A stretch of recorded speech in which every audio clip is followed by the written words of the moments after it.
Welcome to the Jack Hopkins Show podcast, where stories about the power of focus and resilience are revealed by the people who live those stories. And now, the host of the Jack Hopkins Show podcast, Jack Hopkins. All right, and welcome to the Jack Hopkins Show podcast. I'm your host, Jack Hopkins. Today, my guest is Stephanie Winston Wolkoff. She was the former senior advisor to First Lady Melania Trump.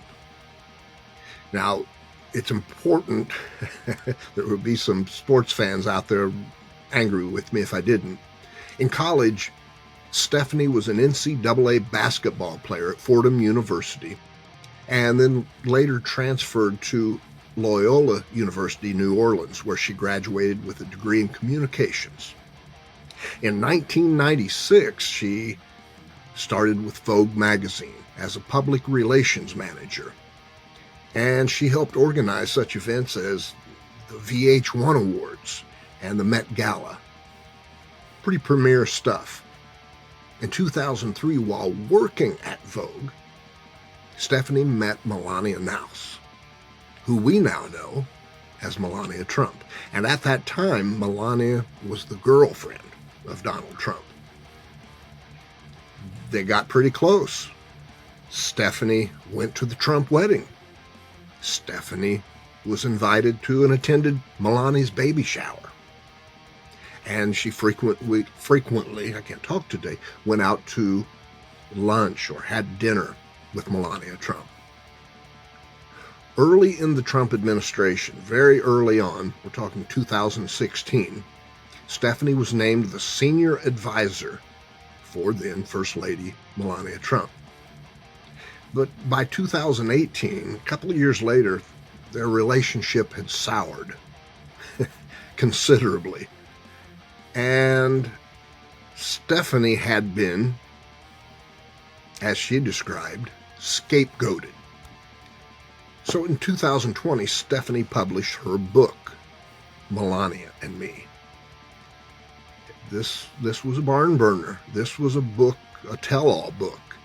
And not everything in that book was something that Melania Trump or Donald Trump wanted out there in the public eye. It's a great book, by the way. If you want a really complex and detailed look at what was going on in and around the White House during this time period, especially regarding Melania Trump, just get the book. Melania and Me, just get the book. Back to the book, and it having been published in 2018, October 2019, the Trump DOJ filed a civil suit and alleged that Stephanie had engaged in a breach of non-disclosure agreement. And this went on for a while, very costly to Stephanie, as these things tend to be, especially when you've got the full weight of the DOJ bearing down on you. Fortunately, the Biden DOJ dropped the civil suit in February of 2021. Look, there's a whole lot here to talk about.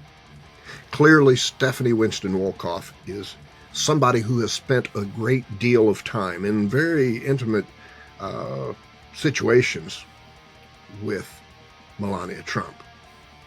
She knows her, I would argue, as well as anyone can know her. She was with her not only in the good times, but she was with her during some incredibly stressful times. And I've always said that you can know somebody for 20 years and be around them during that time period in calm, relaxed conditions and not know them as a fraction as much as you will know somebody who you've watched for 60 seconds in stressful conditions. Stephanie Winston Wolkoff watched Melania Trump in stressful conditions. Stephanie maintains that Melania Trump is just as dangerous for democracy as Donald. I want to say that again. That Melania Trump is just as dangerous for our democracy as Donald Trump. If you are like me, you want to know why that is. So without further ado, let's jump right into my conversation with Stephanie Winston Wolkoff. All right, Stephanie, welcome to the Jack Hopkins Show podcast. Thanks for having me, Jack. I've been looking forward to this. I know there's so much to cover and so little time, so I'm going to just kind of carefully go through. I think some of what I'm going to ask when I have a guest, I like to try and find some things that other hosts haven't asked them before, or if they did, they only had 20 seconds to answer. And I want you to just really be able to open up and blossom and go for as long as it takes to answer the question. Oh boy. Oh, here we go. You might need 3 hours.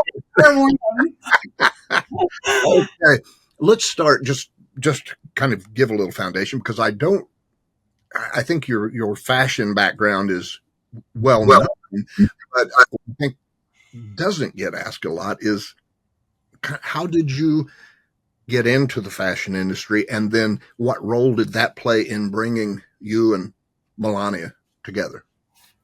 You're right. It doesn't get asked very often, and I appreciate it, because it was my life. It was such a big part of my life that I gave up to serve the First Lady of the United States, who I happen to believe was my friend. But many, many years ago, decades ago, I was working at Sotheby's, which is an auction house. And I had gone to, I was asked to come to a dinner by Vogue as someone who was going to be photographed for the magazine.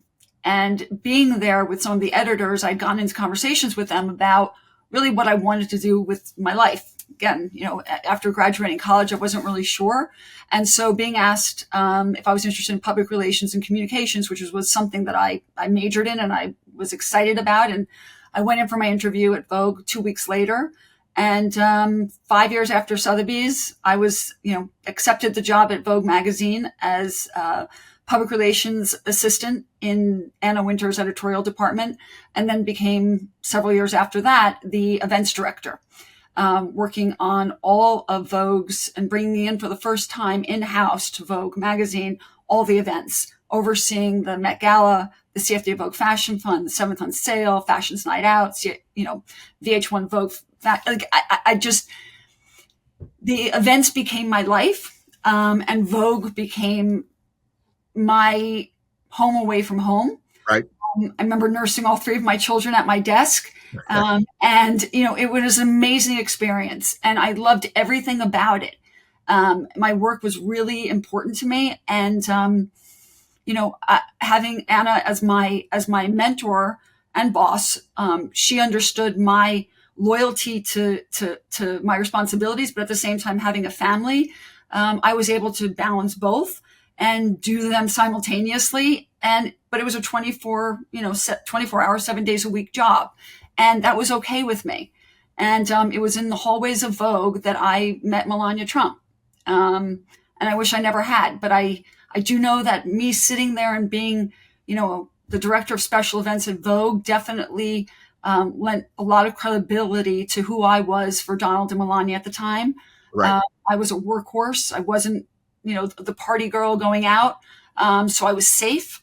And my own background and my own life gave Melania a lot of access to the red carpet and interest in the fashion world that she would have never gained, acceptance into or had access to. So I was there, not realizing it at the time. I think I became the pawn or the patsy for them that enabled them to start their debut and grand entrance into the world of fashion. And that's so interesting, because when we hear people talking about Melania, one of the main areas of focus is this former model, right? Yep. And what's interesting is that that really came largely from you and your connections, and yet we rarely hear that mentioned about you. It's always, here's the former model. Well, here's the thing, though. I won't give myself credit for that because I just happen to be an employee at Vogue. Sure. I happen to have a front row seat to this, Sure. to watching the making of Melania. What did give Melania that entree was the fact that she got engaged to Donald, right? Like, she was a model, but it wasn't until she got engaged to Donald and she was going to be Vogue's cover model because she was marrying, the Apprentice star, did she actually become a supermodel. And as you said, that's true. Like, I had a front row seat watching that transition and transformation from, the little girl to the belle of the ball.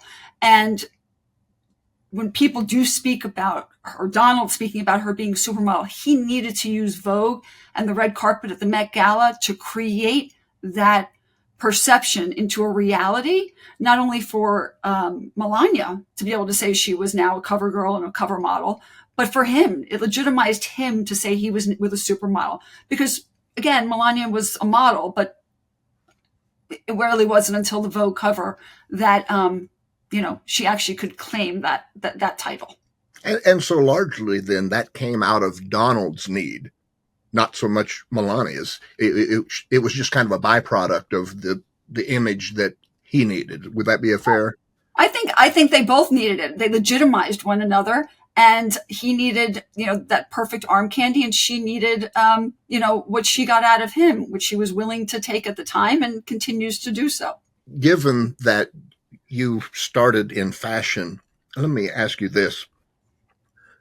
What role do you think fashion plays in not only shaping the perceptions of the First Lady, but the president and the entire administration? How important is that sometimes people may overlook just how critical that is? Well, I think that fashion for Melania, it's her coat of armor. It's her voice. It's silence speaks louder than words for Melania, and she speaks through her fashion. And people think, oh, it's not intentional, or it doesn't mean anything. I mean, she does choose, and she went again, when you look at what she used to look like when she first got engaged to Donald, I mean, she did not have this aesthetic of more of an elegance that she does now portray, more like a Jackie O, which she, again, in 1996 interviews was like, oh, that is how I would want to portray myself if I were to be First Lady. Right.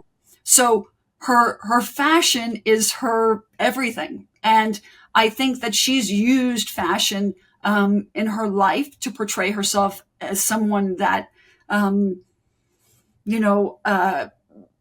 portray this, again, everyone thinks of this Sphinx-like enigma, and she is not. Okay, so that we want to make sure people understand and dispel that, because there is nothing mysterious about Melania Trump. She is a beautiful woman who can afford extremely elegant clothing, couture clothing, and has an incredible hairstylist, an incredible fashion stylist, and an incredible makeup artist. And with those things, she presents herself elegantly and beautifully. And that is all she needs to do. And she has a very warm smile. She has these blue beaming eyes, and the warmth you feel from them. I used to feel it. It's so penetrating, and you believe it. You believe that empathy is there. You believe that she's reaching out to you and smiling and taking you in. Well, that is just a facade, right? And one of the reasons why I had to write the book that I did, Melania and Me, was to share the truth about who this woman really is. And she is no different than Donald, except I do say, she's a woman in a pair of heels, and she dresses a lot better than he does. But everything is about her clothing and her hair and her makeup. And that's really it. So the humanitarian part doesn't exist. The philanthropic individual does not exist. And that, to me, is just a wasted opportunity. Unfortunately, when you're the First Lady of the United States of America and you're given a platform to affect change for so many children across the country and the world. when you were in the role of advising her, I listened to one of the phone calls this morning that you had recorded, and that's when she was describing to you the jacket that she had worn to the border, right? And the controversy that created. And what I found was so interesting, you did not hesitate at all to say, why did you buy it then?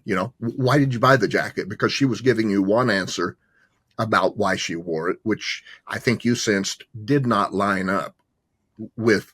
So when you would encounter situations like that, I know I've heard you say that Donald responded very well to advice oftentimes from Melania when he would listen to nobody else. How did she respond to you? Oh, she would pretty much laugh at me. I mean, really, like, by that time, and I just want to back up for a second about the recording. I think it's so important that people still don't realize and understand that I didn't start recording Melania until after the February 15, 2018, right. Headline that Stephanie Winston Wolkoff received $26 million, which was never retracted. It was changed to my company got $26 million. Then it says changed to I got $1.62 million. Then it was changed to I got $500,000. And the facts have never been actually properly printed by the New York Times.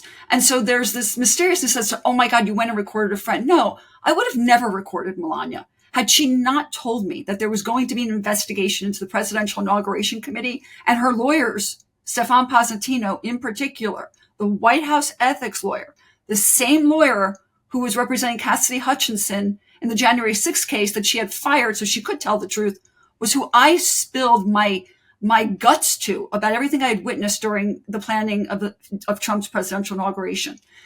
These people were the ones that were going to decide my fate and blame me, right, for all the nefarious activities that they were doing. So you bet I pressed record, and thank God I did. Absolutely. Thank God I did.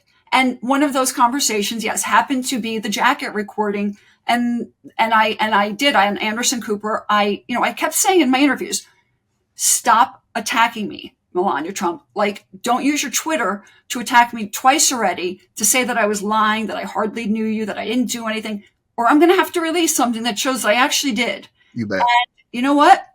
That was important at the time also, because I wanted people to understand that Melania's intent was all about attention. It was never about the intent to do good. She wore the jacket because she wanted to make sure that she got publicity when she went to the border. And she knew that that jacket, which she had purchased on her own at another point in time that was in her closet, would get the attention. And I said to her, literally, Melania, if I were standing there, I would have jumped on you and stopped you. And she said to me, no, you wouldn't. No, you. And this is the rest of the conversation, which I don't believe is out there. No, I haven't heard it. And I said, she goes, no, you wouldn't. She goes, you weren't there. And I said, no, I know I wasn't there. I said, but if I were there, that is what I would have done. And, that whole time that, Stephanie Grisham at the time was saying to Melania, it's just, or to the press, it's just a jacket. I mean, the attitude, just the disrespect and disregard for everyone involved. And Melania thinking, oh, I'm driving liberals crazy. It's great. Right. And to me, it was, what are you doing and why? I mean, I kept saying, and it was I who said to her, Melania, it should be a message to everyone. I don't care what the right is doing. I don't care what the left is doing. I'm going to do the right thing. And I'm going to go to the border because that is what the First Lady of the United States is supposed to do. Is that must be why you were wearing the jacket. No, that wasn't the reason, but that is what the reason that eventually came out. And it was that phone call, or that recording of the phone call, that kind of started directing me to, she's just like Donald. She does not see herself as a representative of the United States, of the citizens of the country, because in that moment, her aim, as she stated, was to piss the liberals off. That's not how your typical first lady operates. I really didn't think she was like him at all in the beginning. Honestly, I didn't even understand anything about politics. when I said yes to helping her. It wasn't a political, I was asked to produce the inauguration. After producing some of the largest fashion events and television events, I saw it as an honor, asking me to set up her East Wing and hiring. I believed I would be hiring a Lincolnian group of women who could create a children's initiative about social emotional intelligence, working with Yale University and Castle and Aspen Institute was a real opportunity to have impact in the world. She was going along with it. The fact that I wish I would have seen through all that she was fine with me doing it all, but I believe she wanted it too. So you kind of felt joined, kind of this warmth and connection of we're doing something noble together. 100%, because at that time with Ivanka there was so much controversy and so much debate. And Ivanka came into the White House, took all of Melania's staff. So I was like this guardian for her, right? Melania wouldn't have known anything about the planning of the inauguration or where she was supposed to be, what was going on, what Bible Donald was going to be holding. I mean, truly, down to those specific details. So with me there, I was like, I was her eyes and ears on the ground, and Ivanka taking the budgets in the White House and taking the staff. And again, that joined Melania and I. It made us closer to one another because I was there, felt like, okay, I'm protecting the office of the First Lady. Politics, though, I thought I could separate ethics and politics because I'd never voted before I'd voted for Donald. Like, couldn't have told you, and I know I shouldn't admit it, but I couldn't have told you who the vice presidents were. Like, right. My world was so tunnel vision between my work, my kids, and that was my life. So right. It's no excuse. What it did is it taught me the hard way that you have to know what's going on. And right. It taught me the hard way is you have to know who you're getting into business with. And it taught me the hard way. I almost lost my life, literally and figuratively, working for the Trumps. And so you can't get into bed with anyone that you don't know. And I believed I knew Melania because I would spend my time alone with her. But in retrospect, that time was just one-on-one at a restaurant. And I never was, hardly ever spent time with Donald until I started working for her, planning of the inauguration. And that's when I started seeing the things that I saw. And I have to tell you, he is so convincing, so believable that my heart goes out to so many millions of people that actually believe him, because there were points in time that I would have given my left and right hand and said, he is absolutely telling me the truth right now. Right. You get so wrapped up in the discussion and his ability to convince you that the sky is purple is like, oh my God, the sky is purple. Yes. I don't know what it is, and it's frightening. But it took me forever. It took me years to really break away from this and chip away at the root of who these people were, what I got myself involved in, and what can I do so this does not happen to anybody else.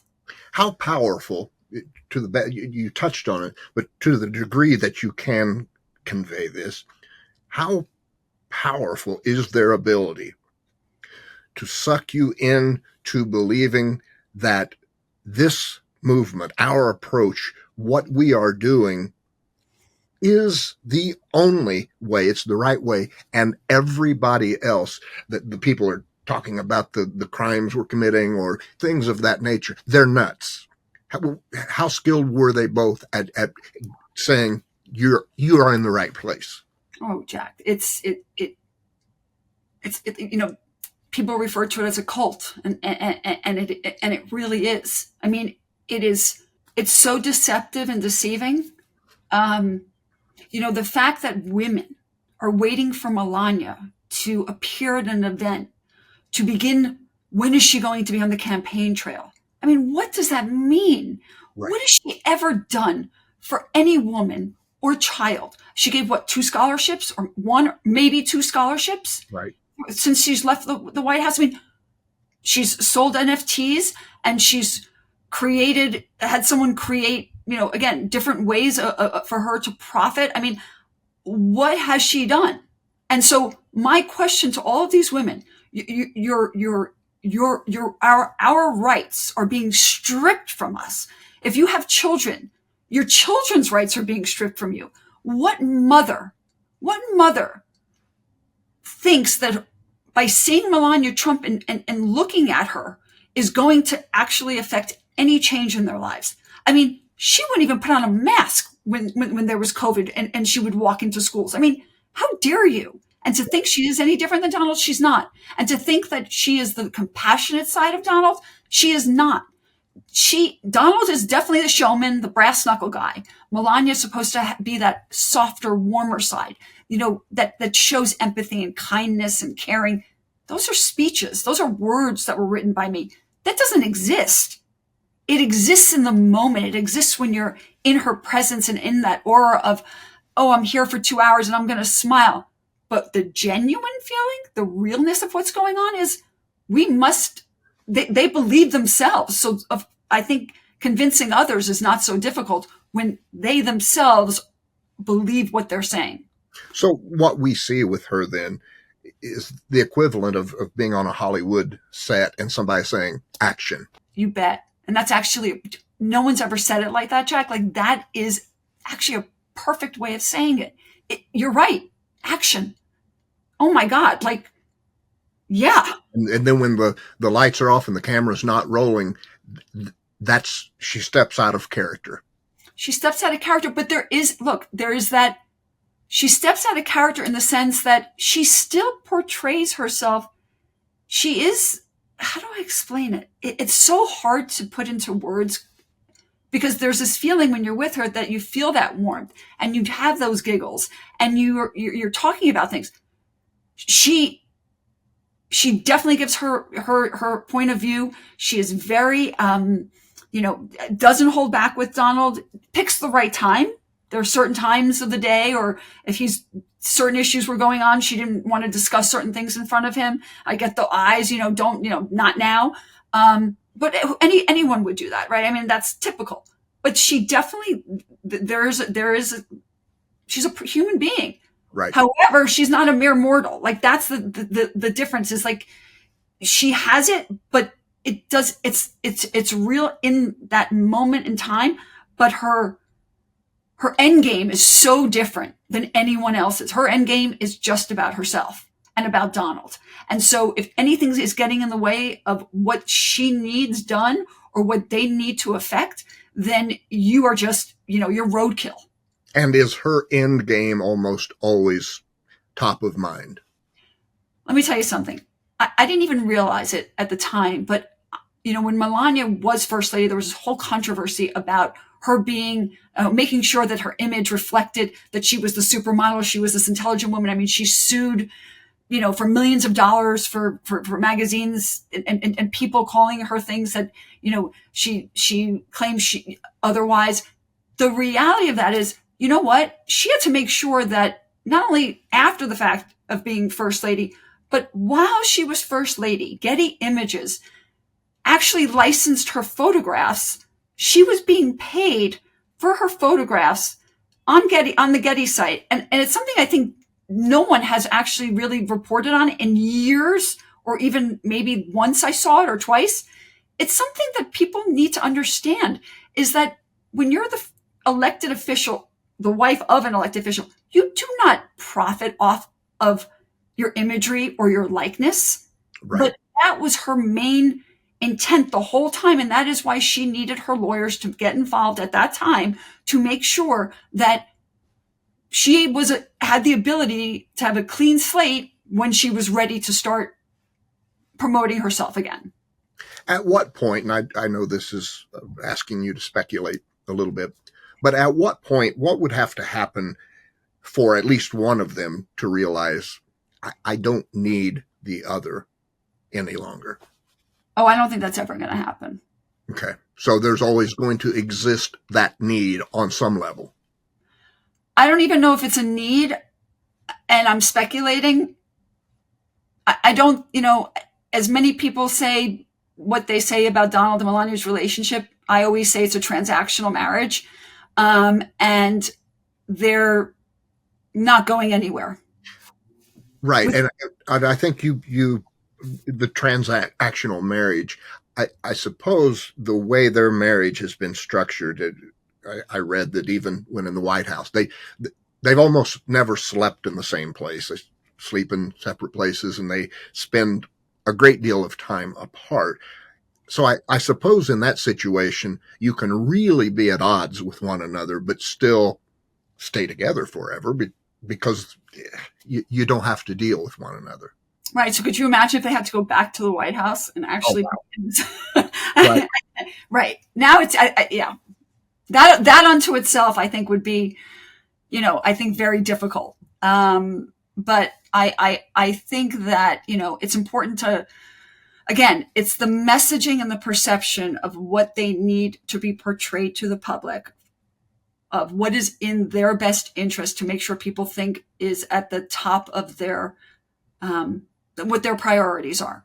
And Melania's messaging has always been the same, right? She's staying behind in New York for her son. She's staying out of the campaign for her son. She's, again, I'm the mother of 3 children. Someone had to go to the White House to set it up for the First Lady of the United States because the First Lady wasn't there. I too have children that are my first priority. Right. People in this world do more than one thing. Yes. And so excuses upon excuses upon excuses, we all have a life to live. And no one's life is more important than anyone else's. And that's where I don't feel anyone has challenged that whatsoever. And it actually really upsets me. And it didn't at the time because I bought into it. I'm going to go back just a little bit because you said something that I think is so important for people to understand. Usually when we hear people talking about, it's a cult, I think they are usually describing the people who attend the rallies, the MAGA folks that support him and the MAGA movement. But you hinted that cult environment also existed within the White House. Am I correct in that? Oh, absolutely. Look, I didn't spend that much time in the West Wing at all. I mean, I maybe tiptoed in there a couple times, but I was in the East Wing, and I only brought people in that I could trust, that I knew wouldn't speak out. And again, I had to beg, borrow, and plead to bring people that actually worked for me in New York to go work there, because nobody wanted to be in the East Wing. Nobody wanted to work for the Trumps that I knew in the fashion entertainment industry. And I even brought in a family member. I mean, when I tell you, it was kept silent, right? We wanted to make sure no one said anything. So for me to have gone and written a book had to be a reason. And people, again, have to understand why it's important to understand the mentality that we all had about protecting them, right? It was me protecting Melania all these years. And I'm talking about even when I was at Vogue. I mean, I was that silent person behind the scenes speaking to journalists, reporters, and not just silent. I mean, I was on the record all the time too. She needed something, I did it. I was from Vogue. I was my name. Again, it lends itself to credibility. So having those people in the White House for her was instrumental, and she couldn't have done anything without them. But at the end of the day, I was still protecting her, knowing what she had done to me, but knowing what they had all done to me, not just Trump, but his allies and all the people that worked on the inauguration. So by protecting her, I was still protecting them. And they all used me, right? I was the perfect scapegoat and cover girl for them. And so to share my story through my friendship with Melania enabled me to figure out who the players were, what they were really up to. And again, everything was based on communications that I had, texts, emails, signals, like nothing. No one could sue me for defamation because I back up to all of it. And that is really important. But when you're, again, right afterwards, when the Southern District of New York came after me with a grand jury subpoena, you bet I was trying to figure out what just happened. Right. Tell us, and again, these emotional experiences are difficult to convey to someone, but as best you can, What's it feel like when you get hit with a subpoena from that level, coming from who it came from? So when I was still working in the White House in 2017, I had actually, after I'd gone to Stefan Pasentino, and I sort of was dismissed, and there were rumblings. I didn't know what was going on. I had gone and hired my own lawyers outside of the White House from Paul Weiss, who are still my lawyers today and who represented me in all of the cases that were brought against me, because I knew that something wasn't right. And thank God I did. And when you are sent a grand jury subpoena from the Southern District of New York regarding the planning of the presidential inauguration and the people involved, first of all, I wasn't allowed to tell anyone. Only my husband was allowed, so I couldn't even tell my mom, who I speak to all the time. Wow. So I was suffocating. Not only the expenses that I had to incur to protect myself, to go into the prosecutor's office, it's scary because you do not know who you're going in there to speak to. Right. And then you're in there with the FBI and you're in there with the prosecutors and you're sharing all of your information. I had nothing to hide, but you got to put it together. You've got to know what you're presenting. You've got to I never had access to any of the financials. I had to go to my partners, who also ended up screwing me, to get that information to give to my lawyers, because everything was thrown on me. No one came to my defense. No one stood up by my side, not one person. And that was just one. So then the weight of knowing that was coming, and then the weight of the Department of Justice, Jeffrey Clark, now indicted Jeffrey Clark, suing me to silence me. Again, my First Amendment rights don't matter. And my contract was a gratuitous contract. There was no transaction because I was working for free for Melania because there was no budget, because Ivanka had taken it. So, and Melania knew that the contract that we had created was, as per her own words, a risky contract, because it was me doing everything for the First Lady for free. And so they couldn't make me a government employee, even though that's what they said I was. And they had to hide the fact that there was another person in there with the same type of contract. It was such honestly, had I not had the resources to protect myself. And then there was the Attorney General from the District of Columbia that I became a lead witness against the Trump org and the PIC, Presidential Inauguration Committee. Had I not had the resources to protect myself and have the lawyers, I don't know where I'd end up. Most likely in jail, right? How can you protect yourself? You can't. And at that point, I'm assuming all of that became your life. How could it not? My life was over. That was my life. I was preparing document after document, deck after deck, and then it became my life's work to make sure that I found out everything I could and connected those dots to figure out, again, how can I help the prosecutors put these pieces together? How dare these people think that they're going to accuse me of wrongdoing? What I know I am not is someone who needs immunity, and I'm not someone who has ever done anything wrong. I am an open book, and I have shared all my experiences with all of those people that have asked, whether that be out front to prosecutors, grand juries, any committee that's ever asked. Again, I have my lawyers. I also have lawyers from Davis Wright Tremaine for my First Amendment rights. Unfortunately, many people don't have access to those type of lawyers. Right. I'm grateful and thankful that I do. Right. And because of that, I stand here today being able to say what I say and do what I do, because I'm doing it from a place of honesty, and I'm doing it from a place of trying to alert the rest of the country as to who these people really are. And fear comes with that. Anxiety comes with that. Stress comes with that.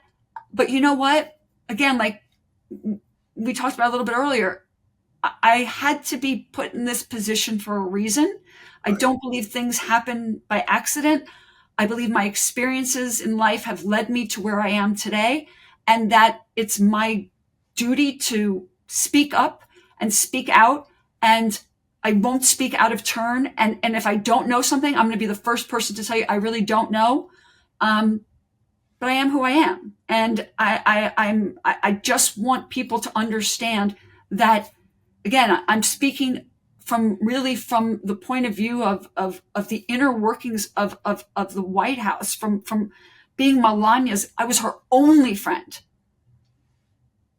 This is not okay.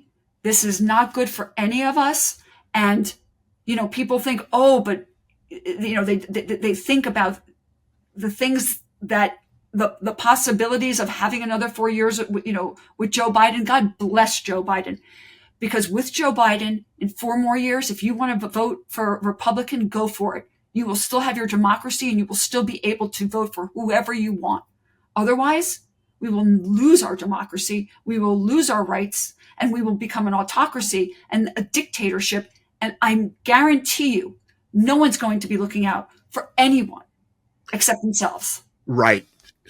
And so the next logical step in this, let me ask you, when President Biden was elected and that was thrown out by the Biden DOJ, am I correct in that? Okay. What, I've got another follow-up question. I'll ask this one first. What would have happened, and where do you think you would be, and what would be going on today had Donald Trump have won that election? Would he have kept coming? Oh, absolutely. I mean, Donald Trump had his personal lawyers in New York City coming after me. He had Kasowitz coming after me. He had, you name it. They throw lawsuits around like we throw, baby toys and pet toys around. They can't sue people enough to try and silence the truth.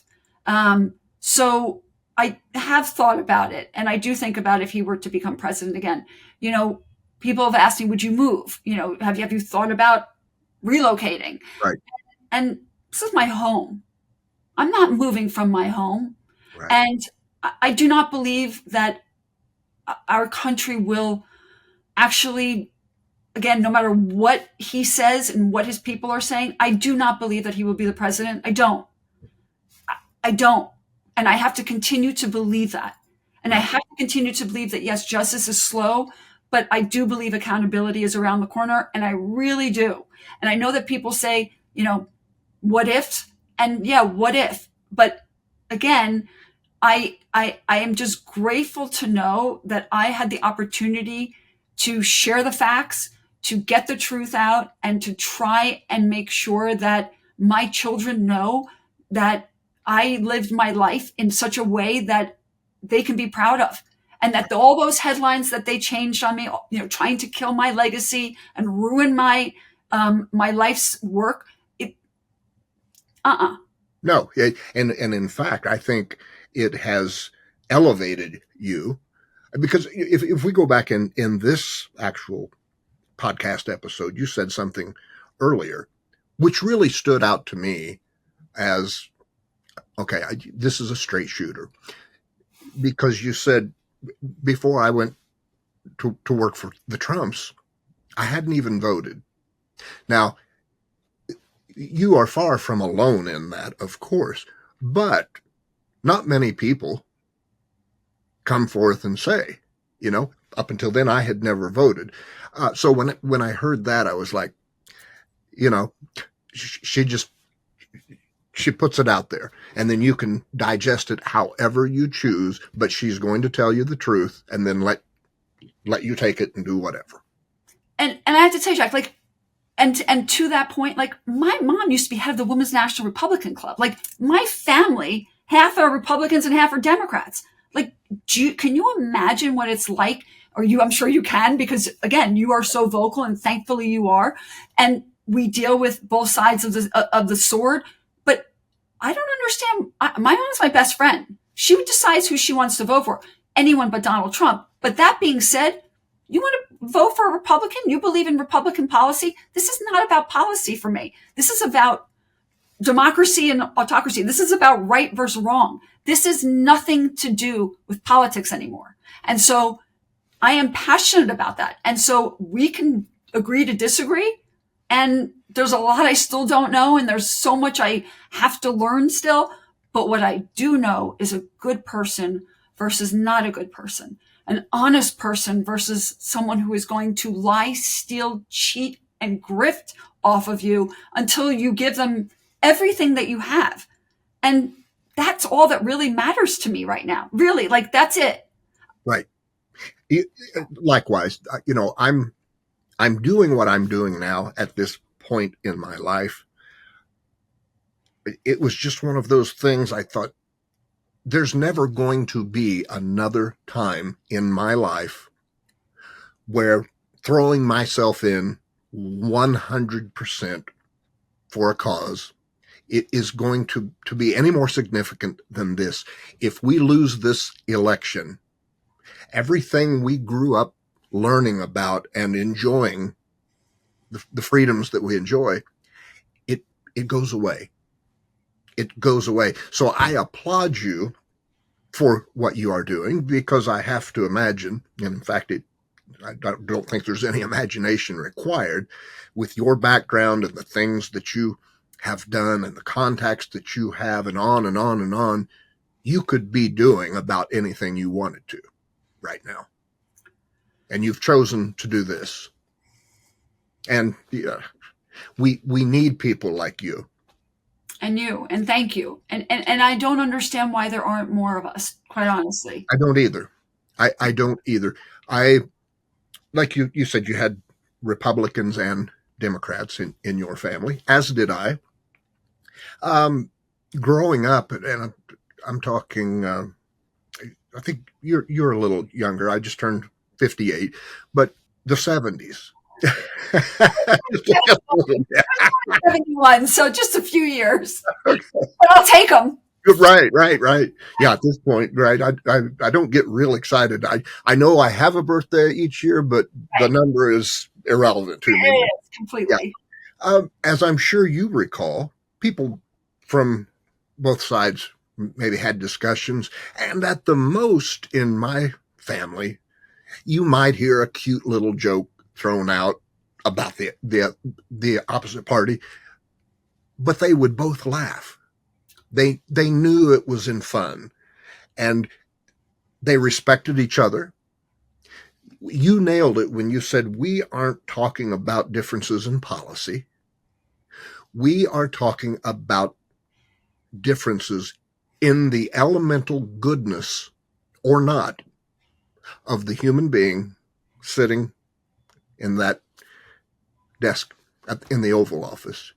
He's not a good person. And as we are learning, and as I'm sure your book lays out several examples, Melania is not a good person. And it's so sad. Do you think she would take a different or more expanded role if he were back in the White House? Or do you think it would be more of the same, or maybe even less? Oh, I think it would, people think, oh my God, she's going to take on this amazing role and she's going to expand her horizons. And really? Please. First of all, the amount of people she'll have to help her will be that much less. She's not going to have a speechwriter like me. She's not going to have someone who's hiring everyone for her. I mean, this is a woman who would need to put a team together, which is not something that she's going to spend her time doing. The expectations, that everyone's talking about right now are so far and few between. In my take on this, my reality of all of this is, she'll show up where she wants to. She would do go to the dinners that she's hosting, but that's it. And be best. I mean, again, like we said, it was a wasted opportunity. To not be able to build on something that truly was instrumental or affected change, I don't see it. I mean, look at what she's been doing since she left the White House. I mean, it's piggybacking on other charitable causes. It's using money from Trump's PAC to pay for her stylist because she didn't want to pay him out of her own finances, while she was in the White House. I was trying to find him money. I mean, this is who these people are, right? I wasn't paid anything, yet I was accused of getting paid $26 million. Hervé, her stylist, needed to be paid for taxi cabs. I had to go to her for his taxi cabs. And now he's making $18,000 through the PACs a month. I mean, this is what they do, right? And unfortunately, it's the American people that are suffering, and they don't even realize it. They're the ones paying for this. Right. And so, aren't they sick and tired of listening to this? I mean, isn't everyone exhausted from hearing about Donald and Melania Trump? I mean, we don't need this, it's not even a reality show. It's a nightmare. And it would be so much easier to move on and to hold him accountable. I mean, the way he has affected every single human being. I mean, even with the trial coming up on Monday, the fact that people still call it, a hush money, it's like a hush money scandal. No, it is not a hush money case. This is like an election interference case. Right. This is right. It's not just about Stormy Daniels. It's about Karen McDougal. It's about the catch and kills with Pecker and the Inquirer. I mean, it's so much bigger than what they've been able to make people believe it is. And these lies and misinformation and disinformation, it's like people talk about peace and hope and tranquility. These people create chaos so other people will forget about all the other chaos. I just agree more. I think using the term hush money, it makes it sound like some dinky misdemeanor that you just go pay your ticket and go home. We are talking about real crimes here. 100%. Interference. And I know you do a lot of talking with the media. How supportive or not have you found the media when you go on? Do you have a sense that somehow, some way, there's always someone in the background who has a little sway for Donald and pulls strings so that no one can ever come out and be the real superhero they are in the moment through what they are doing to reveal the truth? Can you tell me a little bit about that? I think Donald and Melania are moneymakers for the media. And so at the end of the day, there's only so much screen time they're going to allow for anyone that speaks out the truth. Right. And again, it's one thing when someone's saying something and they cut away because it's a lie, right? Or it's been proven. But if you have people that are credible, that bring the communication, the documentation, the backup with them, the media, I have to say, everyone's like, oh, why didn't you speak out sooner? And why'd you have to write a book? Because no one was listening. No one wanted to write the true story, right? So I became discredited. My life's work was discredited. My name was discredited. And everyone wanted to believe that Alan Weisselberg, who is now spending his second 5 months in Rikers Island, who was auditing the books of the PIC, but that's who you should listen to? I didn't even get a phone call before the stories went out. So, everything is planned. Everything is, it's the machinations of the Trump White House and the propaganda machine the wheel spins so fast, and the media, there's someone everywhere that doesn't want, for some reason, the entire truth, the whole truth, and nothing but the truth. And I don't get it. So the whole thing with the inauguration, was that, from their perspective, was that nothing more than just a character hit on you that really had no meat, but they needed to discredit you? Is that really what we come down to? It comes down to that. Yes, they needed to discredit me and make me seem like a little floozy like girl who did some parties in New York City and was a socialite. I mean, that's what they called me, right? So they needed to portray me as someone who didn't do much in life, but loved to hang around with Melania. And then I got this money because the biggest question all year round was, what happened to $107 million, right? Well, what people don't understand also is that the inauguration is where so much happened, right?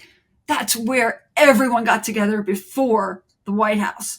That is where everyone started kissing Donald's ring and shoes and everything else. And let me tell you, the things that happen around the inauguration is what everyone should still be concerned with, because it's those relationships and it was those events that brought together the likes of the people that are running our country today and have been instrumental in infecting not only our Supreme Court, but our entire infrastructure with the type of people that neither you or I are proud to call United States citizens. Right. So yeah, I had a lot to say about the inauguration, and no one wanted me speaking up. This, if there were a second term, I know the answer to this. I just kind of want you to elaborate on it. We know he's going to have screen, and in fact, I'd say they already have. They know who they would put in place this time, and they know they are people who would follow through. There would be no pushback. If Donald says jump, they ask how high. When you talk about what went on at the inauguration, you say this was kind of where where the power hitters out there were. Was it almost kind of like a big interview, so to speak, where people are looking at their future, and Donald is looking at them and saying, okay, would this guy or would this woman cut the mustard? Is that kind of what you are? I think it was more that so many people didn't believe he was going to win. Okay. So it was everyone trying to play catch up to let him know, like, here we are, and we're going to support you now. And the money rolled in. Do you know what I mean? So you had instant friends, like a lottery winner, all of a sudden you've got cousins and. Yeah. And they all played well in that sandbox together because it was beneficial to all of them. Right. And the way the money flowed was the way the money flowed, right? It was private funding. So it was a non-story really in the sense of, but it really wasn't a non-story because so much happened that people still aren't aware of. And it's just, for me, it's heartbreaking. It really is heartbreaking. And so many of those people are living their lives,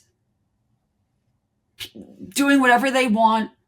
So many of the little guys have been taken out and people have been put in positions of power that shouldn't be.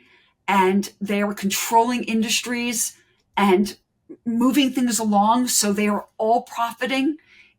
This is very strategic. This is not, you're I'm here, so I'm going to bring my friend in. No, this is like, these are infrastructure. This is bridges, tunnels, pole, water, like technology, hotels, casinos, you name it.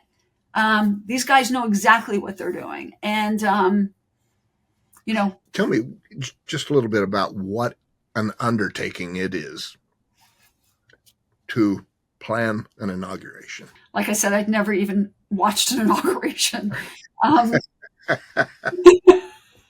Oh boy. Yeah. So I thought I was going to be doing 2 events, ended up being 18. And again, that was part of their setup. It really was a setup and a takedown. I think it was instrumental in the way that, Donald was able to have Mark Burnett come in and create this production for him that looked really good and sounded really professional.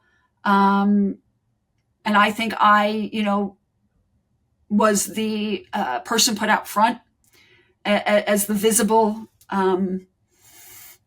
person who had the name and the reputation that could be destroyed and make a great headline, especially it was attached to Melania. So it took all the attention away from where the real attention should be. But that planning was, like I said, I ended up in the hospital with 2 spinal fusions, 2 pulmonary embolisms. I spent a month there and I almost died. And I gave, you're going nonstop. I mean, the Met Gala, I would do 1 billion times over because I was also dealing with people that are, again, when you're working at Vogue, that you're dealing with people that are legitimate. Not only was I working the way I was working, but the type of people I was working with. And so many of them are the names that are still out in the front as we speak today, who are still involved with Donald Trump. And like you said, yes, I guarantee you that if there is another term, God willing, there is not, that those people are the yes people. I mean, we know Project 2025, it exists. We know that he is implementing and making sure, like, again, first time around, it was like the first thing they were doing on the first day was figuring out, like, who are the moles in the office, and they were firing them. That is not going to need to happen. Their transition will be very different. And that is why it is so scary. And we better hope that more people do speak up that were involved in the administration. I mean, my heart aches not to hear General Kelly. I'm sorry. My heart aches to hear General Flynn and not General Kelly. We need General Kelly's voice. We do. We need Mark Milley's voice. We need these people to speak up and, be a part of our messaging to the American people. And I know they don't think that it matters anymore. I know so many people have given up and have said, oh, it doesn't matter. Why are we even doing this? This is just, it takes your life out of you, right? I mean, it's exhausting. Right. You know what, Jack? We can't give up. You No. cannot give up. We cannot. I want to ask you this because well, first let me qualify the question, because I don't want to ask a question based on something that's not correct. Are you of Jewish faith? Yes, I am. Okay, great. I've not heard this asked of you. As a person of the Jewish faith, what concerns do you have about this country under Donald Trump?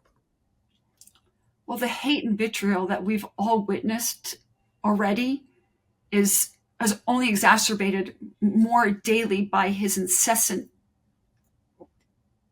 vitriol of his own words constantly.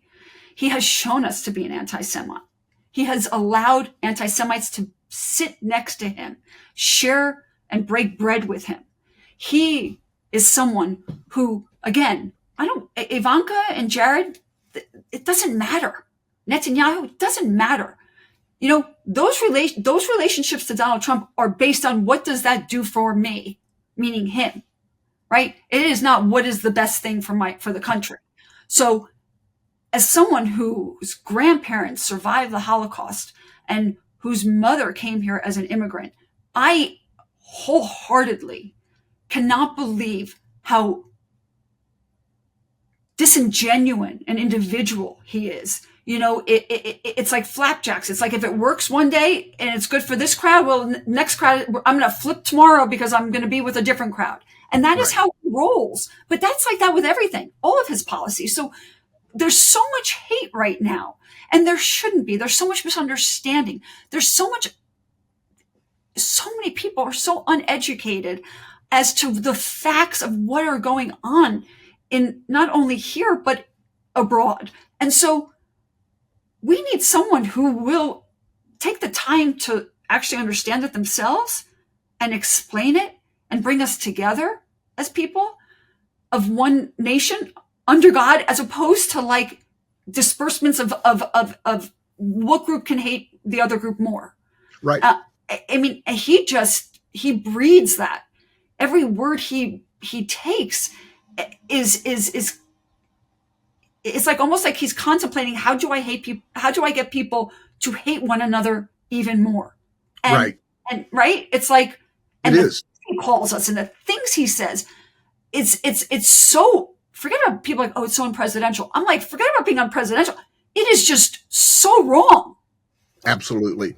Do you fear, or have you at any particular point in time, you have a legitimate fear for your safety or the safety of your family, perhaps because of something that has happened, but then thoughts of the future and places maybe that it's safe for you to go? But I'm sure you also have a idea in mind of areas of the country that you wouldn't feel safe going. Can you tell me? I'm protected. Good. I make sure to be protected. And I also, I say this with pause, but I never tape Melania for an I gotcha moment. But I have my tapes and hours and hours and hours of them. Yes. And I know that that is a protection unto itself. I also know that so much hasn't been disclosed. Again, I tried, but when the Southern District of New York closes investigations down, or DCAC, the Attorney General of District of Columbia closes cases down. I mean, there's a lot of things that the important people know.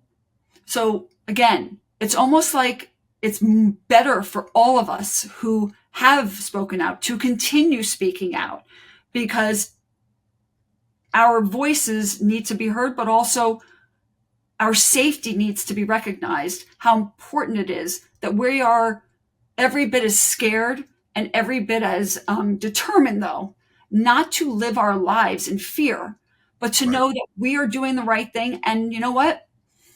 Whatever it takes. I just pray. Again, the fact that we even have to think this way is just. I think you and I think a lot alike in this way. You said we can't be afraid. We can't show that we are stepping back. I kind of have a personal, I guess, mantra that I go towards the fear. I go in that direction. So it's like a magnet for me regarding Donald Trump, the threats to democracy, rather than, as we are kind of hardwired to do by default, sensing the fear and then moving away from it. I kind of use that as my North Star. That's where I am headed, because I know that is where the things that need to be said and done have to occur. Absolutely. And again, we all have our days that we retreat, we regress, we isolate, we get depressive, we don't want to talk to anyone, we don't see anyone, we don't communicate with anyone. I mean, there's only so much every day that any human being can take. And so I know myself, like I know that there are days where I can go so strongly. And then I have days where I just need to retreat. And again, I have a family, but there's nothing left, right? I'm so emotionally drained and psychologically tormented. And, people talk about PTSD, and you know what? After being in that arena, oh yeah, again, there should be no reason for our country to live in fear, for anyone to live in fear in the United States of America. And also to think that our country is being literally held hostage by a family that doesn't deserve to hold anyone hostage. They want to. It's like, what are we doing, people? And I think that's the perfect description: a country being held hostage. Because in a general sense, that's exactly. Look at the number of people that you run into, or I run into, on all different socioeconomic levels, who kind of have their lives on pause right now because they don't know what the future holds. And it could go in two very different, so people are kind of like, let's just wait. Let's just wait. And again, and this is big money for big time industries, right? Like, so these people are like, I'm gonna toe the line. And it's like, then you have people like us that are like, hey, but you can't toe the line because we really need you to actually affect change right now. We don't have time for you to toe the line. So it's really it's so complicated. What, having gone through everything that you've gone through, and in many respects are still going through, where have you drawn your strength? What are some of the beliefs, the ideas that keep you going? I do believe that right is right. I do. I do believe that kindness will win. I want to believe that respect for one another will happen. I have my 3 kids. Like, they are my everything, my husband, like my family. Like, I am so lucky to have what I have, and I don't enjoy it because this is what I do all day. Sure. Right. Yet I know at the end of the day, in the middle of like whatever's going on, my kids keep me going. I mean, they keep me busy. Like, mom's got to be on hand. So there's that. And I want them to know that the world shouldn't be like this. Friendships and anger towards one another and just disagreement. The world shouldn't be this way. Like, and I just can't I don't know where it actually comes from. I actually don't even know the answer to that question. And again, here's where what I appreciate about you so much, Stephanie. You are so raw and open. You know, it's easy to generate a beautiful, inspirational answer to a question like that. It is. But when you don't have an answer, you don't just bullshit and say, oh, it's this. You say, you know what? I don't have an answer. I think if there's anything that really jumps out about this episode with you is just how open you are. You put it all out on the table. And looking back in your time with the Trumps, is that something that they seized upon? Your openness? Would you have operated differently with Melania if you knew what you know now? I don't know how to act differently. Beautiful. That's my problem. So Okay. I need to stay away from people like that. Like I wear my, like I said, my Achilles heel is my loyalty, my honesty, and honestly, like I stay away. I just have to stay away because I don't know how to say no. And I don't know how not to do something with tunnel vision. It's just how I'm made up. I can't try, like, actually, when you were talking a second, I was thinking about the pain, like how much pain there is. And maybe that's what keeps you motivated to continue speaking up. But I just have to stay away. And would I do things differently? Yeah. The answer is I would never do it. But that's the only way for me to do it differently was to never become friends with her. I mean, again, she is so persuasive, and you see something that you think is so genuinely real that even there are times on TV where I'm like, oh my God, that smile, that she's invoking this like ability to take you in, and people get sucked in by that. And it's nothing more sometimes than just a full heart that wants to believe that somebody else is good. You said something that I think is your level of self-awareness is really very kick-ass, because you said something about yourself, an awareness that you have that I think is true of a lot of people. The difference being they don't have the self-awareness to know that about themselves. And that's when you said, I don't know how to be anything different. And I can't say no. And would you say that part of the problem in the Trump administration was that you had people who were not aware that they couldn't say no? Oh, but here's the difference. I have to interject, and I'm sorry. Yes, I could say no to something wrong. I could absolutely. Oh, yes. When I was looking at budgets and they were like, okay, and I saw indiscretions and indiscrepancies and inconsistencies, but to say no to a friend to help me, or someone asking you to pass money through to something, no, I have no problem saying no to stuff like that. But right. My friend, like, you want help with something that I know I can do? Of course I'm going to help you. You want me to connect you to someone? You want me to pick up the phone and call that person that I worked 20 years to get to know, and I can make that call in 5 seconds for you? Absolutely, I'll make that call for you. I don't know how not to. Gotcha. So I guess let me refine that question. Are there a lot of people who surrounded Donald Trump who are not self-aware at all? That maybe the thing they share with you is the ability to no, they're so nasty and mean and just awful. Like the competition. Like, again, I have phone conversations. I mean, my email to Melania the night before I actually resigned, so like she kept me there. And again, people don't really understand the timing, but I actually resigned the night before the New York Times was able to write that story. And I had this long email to her And it's in my book. And I literally say, everyone here is just cancerous and poisonous. And I can't be in an environment like this. Like, I have completed the initiative. I want you to use it. I want you to go with it. Like, here are the experts. But when they threw me under the bus, the experts left with me.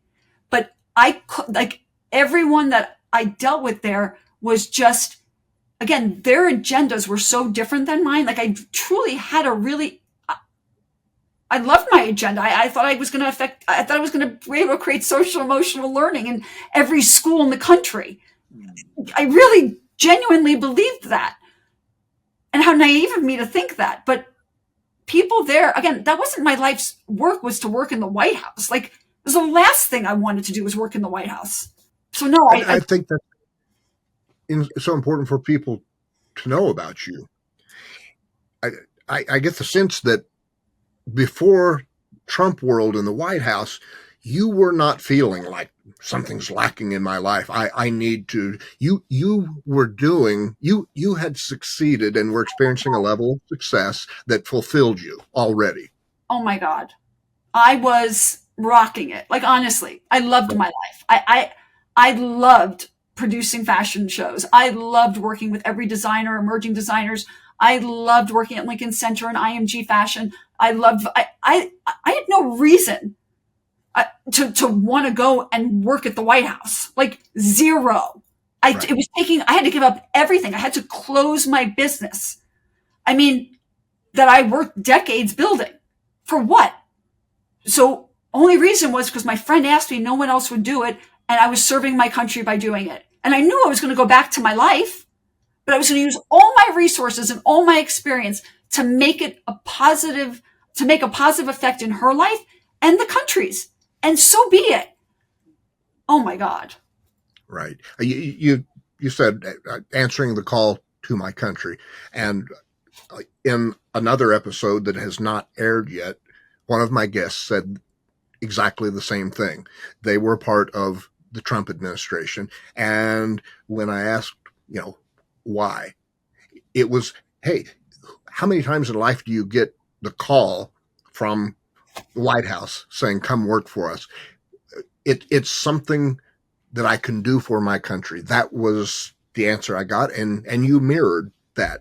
So it wasn't, I need to do this for this reason. It's like, hey, this is cool. I get to change anything in my life. It would be never becoming her friend, but also, God, never giving up my life for someone else. Right. And that's something like, no more than, you got to know what you know. You have to be intelligent and educate yourself and understand what you're getting yourself into and who the people are you're working with, but never give up your life for someone else unless that person is your family that needs you health-wise, but I gave up everything for Melania Trump. And Melania Trump is the person who stabbed me so deeply from the back and front at the same time and gut punched me and laughed about it, thinking, no big deal. Literally. Right. Don't be so dramatic, she told me. This came to that because of politics. What? So, yeah. And it's things like that let you know the friendship aspect of it that you thought you had, that was non-existent. That just was, it was always transactional. It was always surface. You may have enjoyed feeling that for a period, but looking back, you don't think it was ever authentic. I honestly, like, I know I tilt on that, right? I think there are those moments that, oh my God, I had those. Nobody else experienced what I was experiencing. And I still think, oh my God, those were real at the time. Like, there's no way it couldn't be. But then at the same time, that's what I'm saying is the outcome, the end result for her was always going to be about Melania. But right. In the moments, there was a friendship, but it was not my definition of a friendship. It was a friendship based on need for her, which resulted in, it gave me something at the time, I guess. I must have, there was a calling for me that I related with her. There was a sweetness. There was an energy level. Sure. It was just simple. She lived her life. I actually admired her being not caring what anybody thought, Right. not trying to change Donald. Again, I didn't realize at the time what we were trying to change. It was just, I am who I am. I think the reason, Stephanie, that you speaking out, you writing the book, and letting the world know who this woman is so critically important, because when I read about how much influence she has over Donald Trump, she's an extension 100%. of Donald Trump. So we need to know about her every bit as much as we know about Donald. Would you agree with that? 100%. She's his biggest cheerleader. So as we kind of wind this down, would you do it again? Which part? Would you go back to the White House for anyone at this point? Even if it was somebody that maybe you already, is there something about the White House and the pace at which it moves and the backstabbing that happens? Is it something that you just, I wouldn't, not just with Melania, but I wouldn't go back for anyone. I wouldn't go back to the White House. I think that as a private person, I can continue to affect more change in lots of the humanitarian work that I do. And if there was someone in the White House that wanted or needed anything from, the private sector, I'd be more than willing and happy to provide that. I think that I don't think in my lifetime that the White House can be cleaned out and filled with people that I'd want to see every day. I'm sure there are some wonderful people there, but there are also, again, the remains of what took place are there and will be there for many years to come. I agree with you. So, yeah, I think you are 100% on where you said, I think I can do more in the position that I'm in now. I feel in a similar way that I don't have restrictions placed upon me by an employer or a sponsor, or I may say something that later I say, I might have said it different, but at the time I feel free to say what I want to say, how I say it. And as soon as you step beneath the frame of something else, that's no longer true. It may be kind of true, but there are limitations placed on that, and it limits. No, and thankfully you're not, because you can speak, up, and you do speak out, and you say it with all of your own convictions, because you're not held by anyone else's standards or protocols. And again, you're saying it from the heart. We all say things sometimes that we wish, I would have said that a little differently. Or you listen back on things, you go, oh my God, I can't believe I said that. I sounded like a whatever. But the reality is, again, we all make mistakes. We all do things that we shouldn't do. Like we wish we would do it a little differently or handle something a little more sensitively. But it's your own, this is our own life. And we are doing with it what we feel is right. So Indeed. What does the future hold for Stephanie Winston Wolkoff? And let's clarify. What does the future hold with a Biden win? What does the future hold, God forbid, with another Trump presidency? Well, with a Biden win, we have democracy. That's critical. That's critical. And we have truth, justice, and accountability. So I'll take those. And some peace, of peace. Right. And will you pursue, I would assume you have kind of a lifelong attachment to the world of fashion. Would that be fair? Not so much? Yeah. Not at this point, back to the peace and quiet. At this point, it's about helping those that need, but being of service in ways that I can be to whomever in any way that's necessary. So really, this is very cool, because you're at a stage in your life where right now it's about Trump and Biden, but you are just at a place where you want to do that, period. Even if we weren't in this crisis that we are in right now, it's still something you want to do and address whatever urgency is present. That a pretty good classification? That was awesome. Thank you. You said a lot more than I can. So I'm so glad you decided to join me today. I love your freedom to just go where it goes, and share so much with us that is going to play an important part, I feel, in what happens in November. And maybe sometime down the road, if you were willing, we'll do this again sometime and deal with whatever is going on at that moment. Well, thank you so much, Jack. I really appreciate it. You know, I'm a big fan. And again, warriors for democracy have to stick together. So anytime, any place, thank you for everything. Thank you, Stephanie. And I'll talk to you again soon. Thanks a lot. Bye, Jack. Okay. I think I told you in the introduction to this episode with Stephanie Winston Wolkoff that she maintained that Melania Trump was as much of a danger to democracy as her husband, Donald Trump. And I think, having listened to this episode, you now have a sense and an idea of why that is.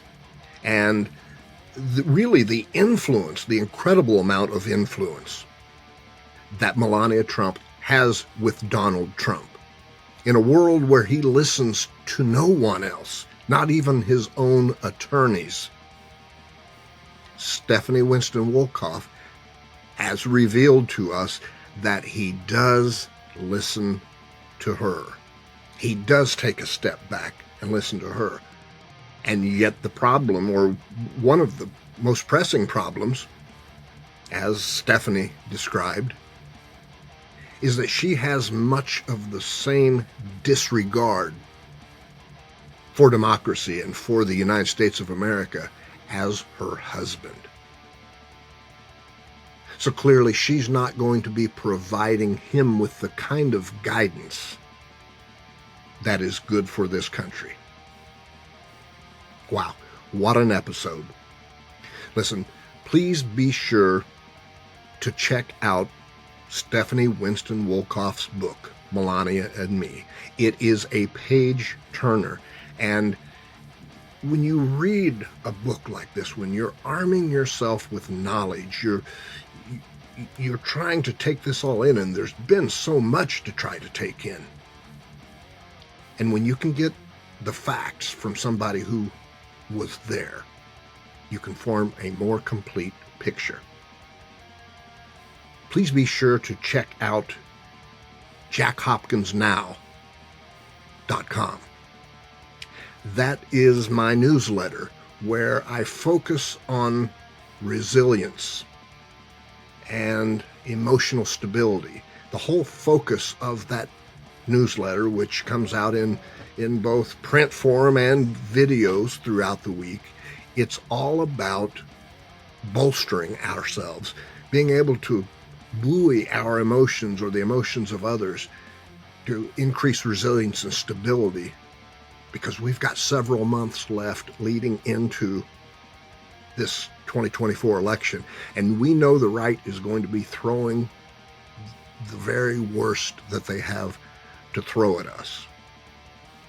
And we need to maintain our focus, our resilience, and be at our best and not be vulnerable to getting down in the dumps. Because that's when people decide, I was going to vote, but I'm tired. We can't have that this year. We cannot. Check out the book, Melania and Me. Check out jackhopkinsnow.com. I'd like to thank you for having tuned in, and I will see you again soon on the next episode of the Jack Hopkins Show podcast.